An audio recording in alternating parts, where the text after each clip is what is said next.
প্রকৃতির এক অদ্ভুত এবং গা ছমছমের রূপ দেখল বিশ্ব। তীব্র ঝড়ের তাণ্ডবের মাঝেই আকস্মিকভাবে রক্তিম হয়ে উঠল রাশিয়ার চেলিয়াবিনস্ক অঞ্চলের আকাশ।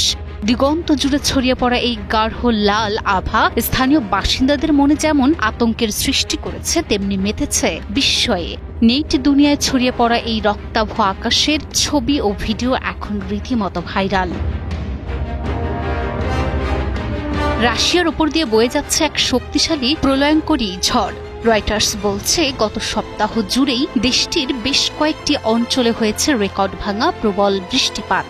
গত 15 জুন মস্কোর কিছু অংশে মাত্র একটি ঝড়েই ঝরেছে পুরো মাসের প্রায় অর্ধেক বৃষ্টি। ভয়াবহতা টের পাওয়া যায় সোমবার সন্ধ্যায়, যখন উরাল পর্বতমালার সেভেরোদলভস্ক অঞ্চলের কুশভা শহরের উপর দিয়ে ধেয়ে যায় একটি শক্তিশালী টর্নেডো।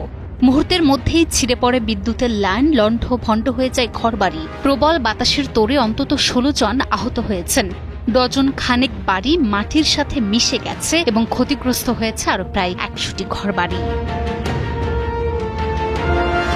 তবে এই প্রলয়ঙ্করী ঝড়ের ধ্বংসলীলাকেও ছাপিয়ে এখন সবচেয়ে বড় আলোচনার কেন্দ্রবিন্দু সেখানকার আবহাওয়া ও প্রকৃতির এক বিরল অপার্থিব দৃশ্য।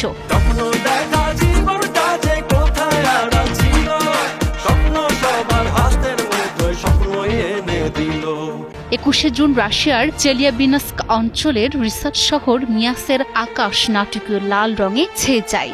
ঝড়ের তাণ্ডব শুরু হতেই পুরো চেলিয়াবিনস্কের আকাশ অদ্ভুত এক লাল রঙে ঢেকে যায়, যা দেখে স্থানীয় কর্তৃপক্ষ দ্রুত ভারী বৃষ্টি ও বজ্রঝড়ের সতর্কতা জারি করে।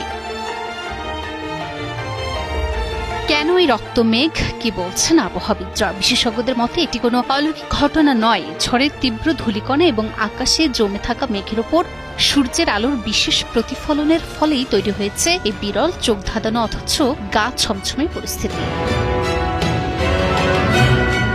প্রকৃতির এই রূপ একদিকে যেমন ধ্বংসের বার্তা এনেছে, অন্যদিকে চেলিয়াবিনস্কের আকাশকে রূপ দিয়েছে এক রহস্যময় ক্যানভাসে।